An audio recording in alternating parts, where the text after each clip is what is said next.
आज मैं आपसे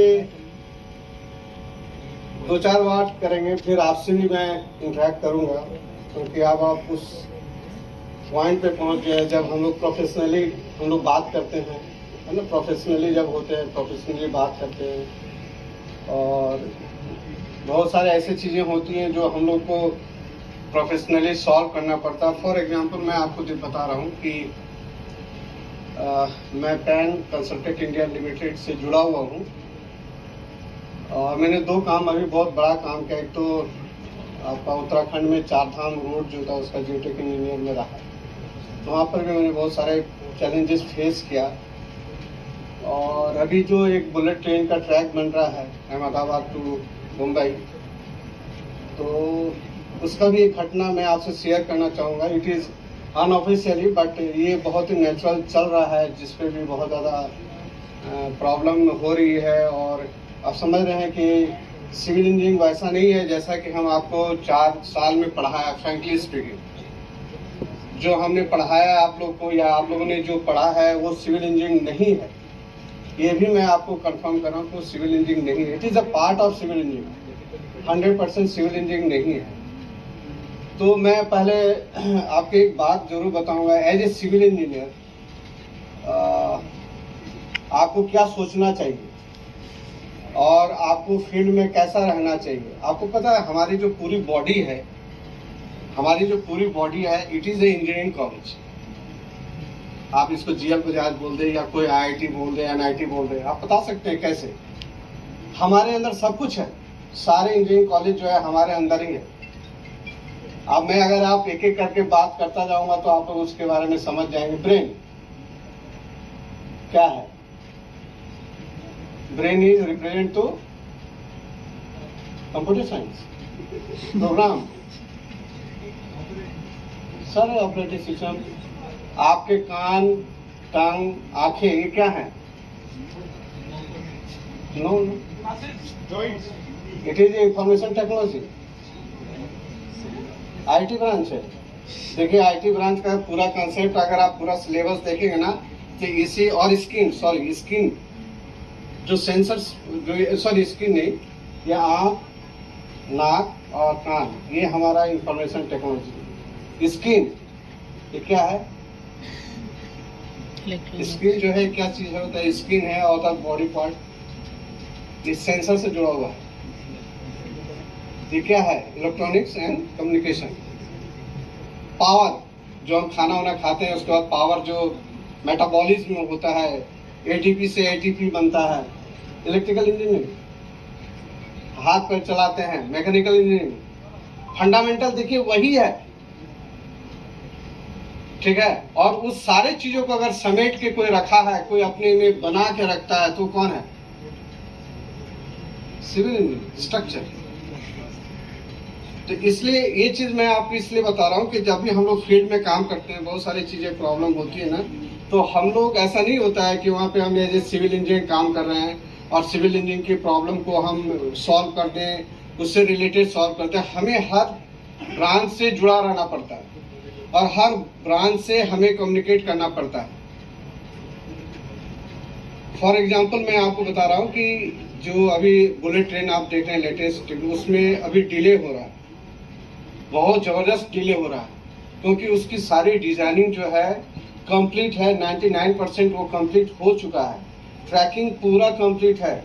आप जानते होंगे कि अभी उसके सारे बॉगीज भी आ चुके हैं, देखे हैं ना, नेट पे सर्च किए हैं, उसके सारे बुलेट ट्रेन के सारे बॉगीज भी आ चुके हैं। लेकिन उसमें एक जो सबसे ज्यादा जो है बियरिंग कैपेसिटी जो चाहिए हमें ट्रैक के लिए, वो अचीव नहीं हो पा रहा। उसके लिए बहुत ज़्यादा इक्विपमेंट्स की यूज कर रहा है, फिर भी नहीं हो रहा। उसके लिए बहुत बड़े बड़े कंसल्टेंसी दिया जा रहा है, लेकिन वो अभी फुलफिल नहीं हो पा रहा है। It is a big problem for a civil engineer. तो उन्होंने मुझसे भी कांटेक्ट किया था कि अगर आप कुछ सोल्यूशन निकाल सकते हैं बुलेट ट्रेन से रिलेटेड। तो मैंने बहुत सारे रिसर्च किया, बहुत सारी चीज़ें देखा, बहुत सारे जर्नल देखा, तो कोई ऑब्जेक्टिव नहीं बना लेट देम टू डू, मतलब उस टेक्नोलॉजी को, क्योंकि वो लोग डायरेक्टली एआई और एमएल पे काम कर रहे हैं। वो सारे टेक्नोलॉजी एआई पे है। तो आप लोग ये नहीं सोचिए कि एआई जो है हमारा ब्रांच है, नहीं। एआई आपको जानना बहुत जरूरी है। रोड का डिजाइन करें तो उसमें भी एआई आ गया है। तो अगर आपको सिविल इंजीनियरिंग में रहना है और अगर सिविल इंजीनियरिंग को चूज करते हैं तो आपको ये सब चीजें आपको ध्यान में रखना है। और आप हो सके तो कोई कोर्स जरूर कर लें, बाहर से ही कोई कोर्स जरूर करें। एआई एमएल, ठीक है ना। एआई एमएल का कोर्स बहुत इजी है, बहुत ज़्यादा कुछ है नहीं उसमें, आपको कुछ करना नहीं है, लेकिन एआई एमएल जरूर करें क्योंकि ये फ्यूचर टेक्नोलॉजी है और ये सिविल इंजीनियरिंग से जुड़ा हुआ टेक्नोलॉजी। अभी जो हमारे एआईसीटी के चेयरमैन हैं सरस्वती जी, उन्होंने ये चीज़ बोला है कि कमिंग डेज में सिविल इंजीनियरिंग जो है वो एआई और एमएल पे ही चलेगा। तो ये मैं आप लोगों को उतना ही बोला कि अगर आप इस प्रैक्टिकल काम करना चाहते हैं, कुछ करना चाहते हैं सिविल इंजीनियरिंग फील्ड में, तो यहाँ से कौन कौन ऐसे हैं जो सिविल इंजीनियरिंग में काम करना चाहते हैं या कर रहे हैं? 1 2 आप लोग फाइनल ईयर्स, 3 4, हाँ आप लोग तो सब सिविल इंजीनियर। देखिए, जो नहीं करना चाहते हैं या जो दूसरे फील्ड में ज्वाइन करते हैं वो मुझसे, मैं आज के सेशन में कुछ ज़्यादा नहीं बोलूँगा। मैं आप लोगों से कुछ प्रैक्टिकली प्रॉब्लम जो मैंने कभी क्लासरूम में नहीं बताया, कभी शेयर नहीं किया, प्रैक्टिकली अगर बोले सर आपने शेयर क्यों नहीं किया, इसलिए कि ये प्रोफेशनली होता है। और प्रोफेशनली जब हम लोग किसी कंसल्टेंट या किसी काम से जुड़ते हैं तो उस समय बहुत सारी चीज़ें ऐसी होती है जो क्लासरूम में नहीं बोला जा सकता। लेकिन हाँ, आज आप लोग उस फील्ड के लिए जा रहे हैं तो इट इज़ माई ड्यूटी कि आपको कुछ चीज़ें फंडामेंटल बता के जाएं। कि पहली बात ध्यान रखिएगा, जब भी आप कोई भी जॉब लें, कोई भी जॉब करें, किसी जॉब तो कर रहे हैं आपको या अपना खुद एक स्टार्टअप तैयार करेंगे, कुछ भी करें, ध्यान रखिएगा अपने आप को कभी ये शो नहीं कीजिएगा आप उस फील्ड को नहीं जानते हैं। जाने या ना जाने वो आप अपने मन से उसको एनालिसिस करते रहिएगा, सीखते रहिएगा। लेकिन अगर आप कस्टमर के सामने ये बता देंगे कि आप या कोई client is also a customer, तो उस कस्टमर के पास अगर ये आप बता देते हैं कि इस टेक्नोलॉजी को हम नहीं जानते हैं या हम नहीं समझ पा रहे हैं, तो it is a big drawback for your career. कोई भी बिजनेस करें, आपको ये शो करना है कि हम जानते हैं, हम बहुत ज्यादा जानते हैं। हाँ, कस्टमर अगर कोई ऐसा क्वेश्चन है तो उसमें चुप रहना बहुत अच्छा है। आप ये बताइए कि ठीक है, आपने जो बात किया उसको हम कंसिडर करेंगे और उसको मैं फिर प्रैक्टिकली लेके फिर आपके पास आऊंगा। लेकिन ये कभी मत बोलिएगा कमिंग डेज में कि सर ये मुझे नहीं आता है, इस फील्ड के एक्सपर्ट हम नहीं हैं, ये फील्ड हमारे लिए नहीं बना हुआ है, इसको हमने कभी पढ़ा नहीं है। बात समझे? ये चीज एकदम माइंड कर लीजिएगा, क्योंकि ये मैंने देखा है कि बहुत बड़ा ड्रॉबैक होता है फॉर स्टार्टिंग द कैरियर। अगर आपको कैरियर रन करना तो कभी आप अपने आप को ये नहीं सोच कीजिएगा कि हम नहीं जानते हैं, हम कमजोर हैं, हम इस फील्ड के लिए आए नहीं हैं। हाँ, I will try our best. Second सबसे इंपॉर्टेंट, कोई भी काम करते हैं ना तो कभी भी अपने आप को शोबाजी ना करें। ये प्रोटोकॉल है, ये कोई भी कंसल्टेंसी कोई भी काम करें उसका एक प्रोटोकॉल है जिसको कि आपको फॉलो करना है।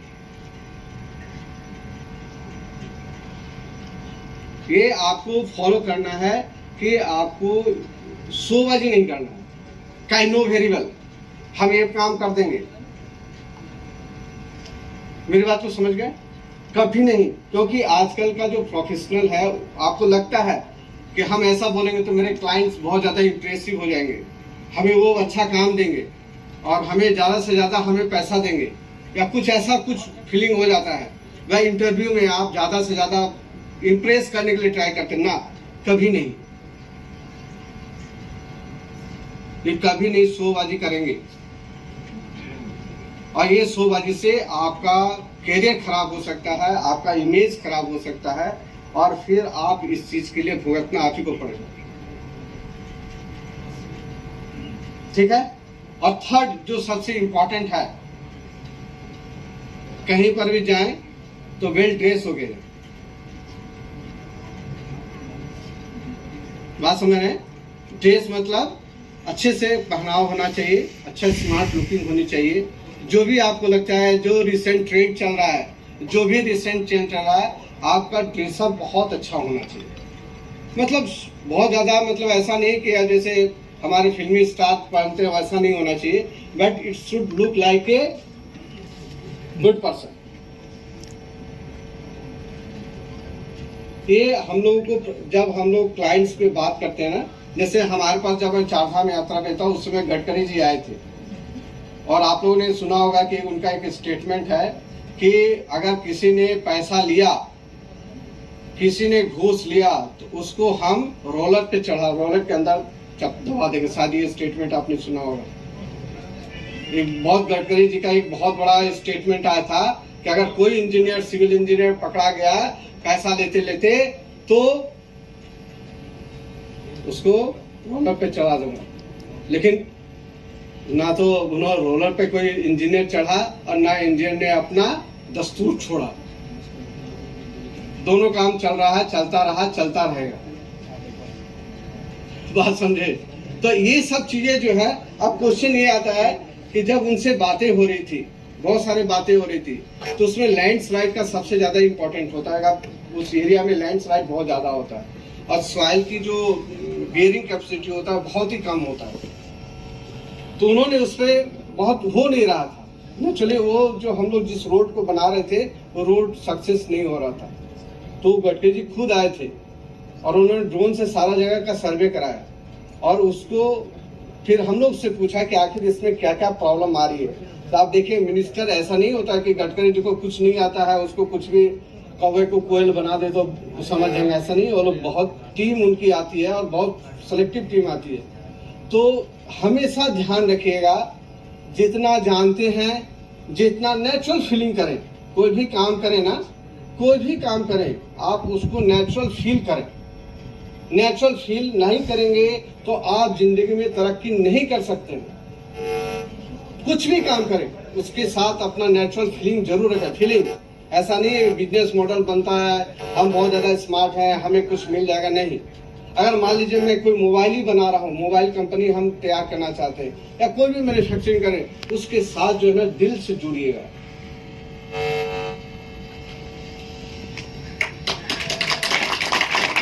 समझे ना?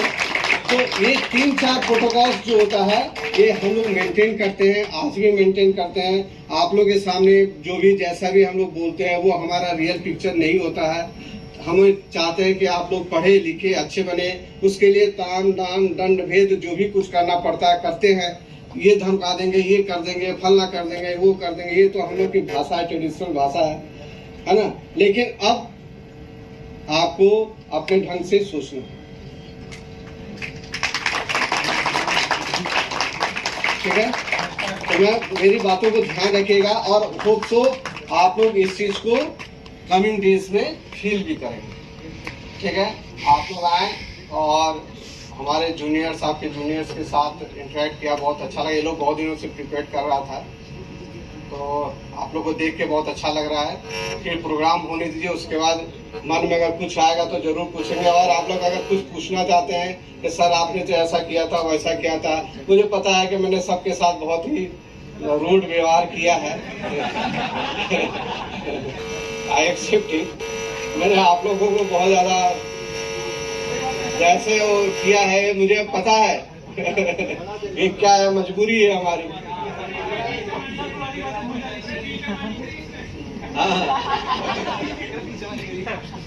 वो तो मुझे पता है हमने क्या क्या किया आप लोगों के साथ। हमें बहुत सारी चीजें शेयर जानते हैं, है ना, सभी जानते हैं। हमारे प्रोजेक्ट स्टूडेंट है ना, सभी लोग जानते हैं कि उनके साथ हमने क्या किया है। लेकिन कोई बात नहीं, आप लोग अच्छे बने। कुछ भी ऐसा चीजें होती हैं इन फ्यूचर, अभी तो जरूर हम लोग साथ हैं, हमारा नंबर साथ है। आप लोग कहीं भी कुछ प्रॉब्लम हो, हाँ एक है कुछ जॉब की रिक्वायरमेंट्स है, अगर किसी को रिसेंट जॉब चाहिए, बहुत प्रॉब्लम है, तो मैं दे सकता हूँ। तो आप पैकेज, सिविल इंजीनियरिंग का पैकेज नहीं होता है, एक सिविल इंजीनियरिंग कोई दुकान नहीं है। अभी आपका पैकेज की उम्र नहीं है, सिविल इंजीनियरिंग में पैकेज की उम्र नहीं होती है। बात ध्यान रखिए, वी आर सिविल इंजीनियरिंग। जैसे जैसे हमारी उम्र बढ़ती जाएगी हमारी पैसा भी बढ़ता जाएगा। आप जब 60 साल के हो जाएंगे तो पता चलेगा कि आपका मंथली सैलरी जो है 2 करोड़ रुपया हो गया। हाँ, क्यों नहीं? आपको पता है ये आपका फरीदाबाद में जो डिजाइन इंजीनियर है L&T, मिस्टर ब्रजेश कुमार, जो डिजाइन इंजीनियर है ब्रजेश कुमार, उनका मंथली सैलरी पता है आपको कितना है? 3 करोड़। उनकी मंथली सैलरी 3 करोड़ है। हाँ? बोलिए बोलिए, मुझसे पूछो हाँ? नहीं, वो बहुत पुराने 62-63 बैच के, अभी वो अराउंड 70 बैच के। तो 70 एज में 3 करोड़ मिलना पर मंथ, है ना? So thank you very much. बस मैं यही सोच रहा था कि यही आपसे शेयर करूंगा, बाकी कुछ भी हो तो हम उससे जरूर शेयर करें। Thank you so much.